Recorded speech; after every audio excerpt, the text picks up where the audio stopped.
Hey guys, we're going to be in Genesis chapter 1. We're going to read verse 29. And God said, "Behold, I have given you every herb bearing seed, which is upon the face of the earth, and every tree, in which is the fruit of the tree yielding seed. To you it shall be for meat." You can eat those things. You can eat those things. Later, of course, God says, he says, "Now listen, you can have any of these things except for this tree of the knowledge of good and evil. Do not partake of this tree." All right, now he knew. He knows everything. He knew from the beginning that man would fail here.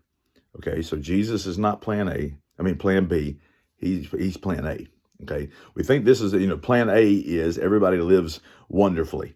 Well, Jesus knew that Adam and Eve would fall. All right, he knew that.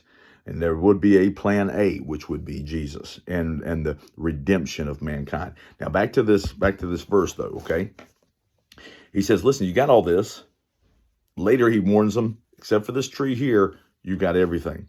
And there is something about something about being told no.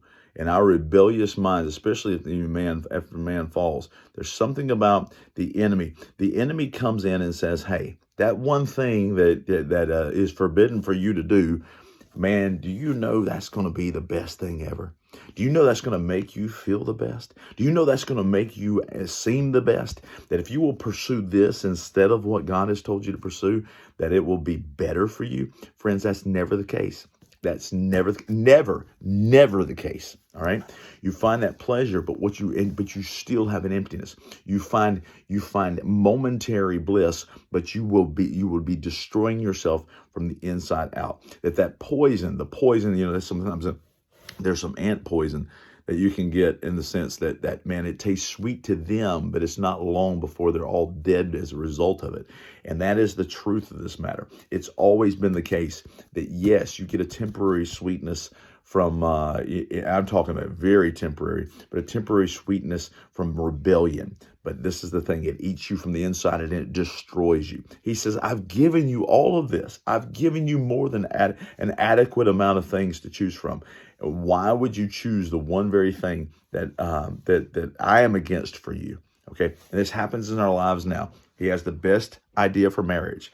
He has the best idea for integrity. He has the best idea for our walk with him. He has these things and he says, look, I'm just laying it out here for you. This is the path. This is the path. Living like Jesus. This is the path that is going to be best for you, for your emotional, your mental, your physical, your financial, health, all of these things. He lays them out for us. But what we do is we choose to do it another way because it seems like a quicker way. It seems like a better way. Man, if I can just do this and beg for forgiveness later, it never works out that way. It always destroys.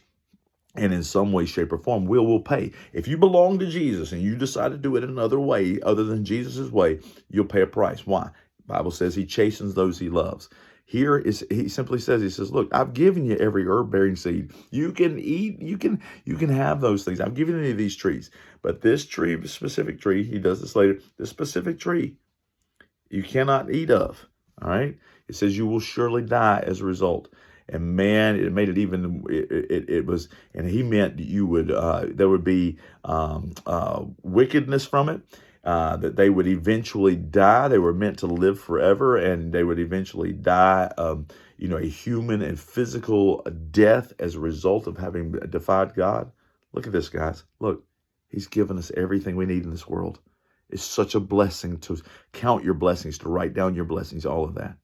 And yet we are rebellious enough to choose the very things we know are going to lead to death. Don't do it. Listen to him. This entire word, this is the forecast right here. This tells us everything we need to know about how to live for God. Praise the Lord. Live for him. Avoid some of the garbage that is inevitably going to come your way if you choose not to follow God.